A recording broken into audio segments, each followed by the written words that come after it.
चूहे पूरी तरह अकेले हो गए, न संबंध न परिवार, बस खाते सोते और खुद को संवारते। इन चूहों को नाम दिया गया द ब्यूटीफुल वंस। वो दिखने में परफेक्ट थे, लेकिन अंदर से पूरी तरह खाली। समय बीतता गया, जन्म दर लगातार गिरती रही, लड़ाई, हिंसा, बच्चों की हत्या, सब बढ़ता गया।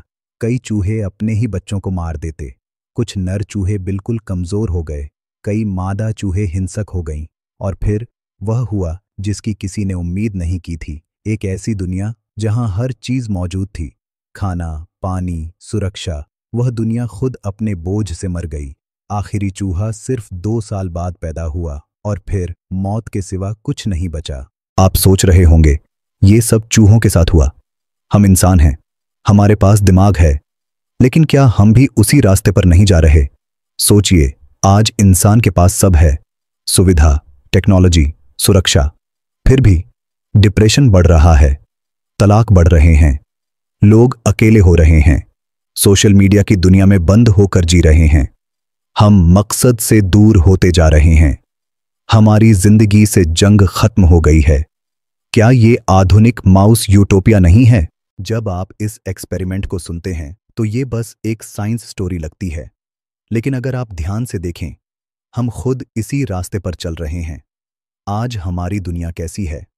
खाना, डिलीवरी ऐप पर एक क्लिक में रिश्ते, एक स्वाइप में एंटरटेनमेंट, स्क्रीन पर हर वक्त सुरक्षा, सीसीटीवी और टेक्नोलॉजी। हमें अब जीने के लिए मेहनत नहीं करनी पड़ती। हमारी जिंदगी से जद्दोजहद खत्म हो चुकी है, और इसका नतीजा क्या है? डिप्रेशन, सोशल आइसोलेशन, हिंसा, परिवारों का टूटना। हमारी सभ्यता माउस यूटोपिया की तरह बाहर से चमक रही है, लेकिन अंदर से सड़ रही है। सुनिए कुछ चौंकाने वाले फैक्ट्स। 2025 में दुनिया में डिप्रेशन सबसे बड़ा मानसिक रोग है। तलाक दर कई देशों में 50% से ज्यादा।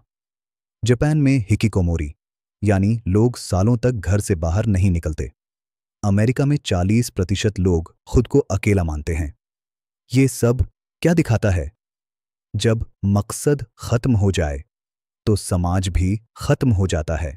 जरा सोचिए, अल्लाह ने इंसान को दिमाग, ताकत और जज्बात दिए क्यों?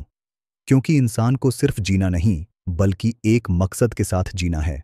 जब इंसान के पास सब कुछ आ जाता है तो मेहनत की जरूरत खत्म हो जाती है, और जब मेहनत खत्म हो जाए तो मोटिवेशन खत्म हो जाता है, और मोटिवेशन खत्म होते ही जिंदगी अंदर से खाली हो जाती है।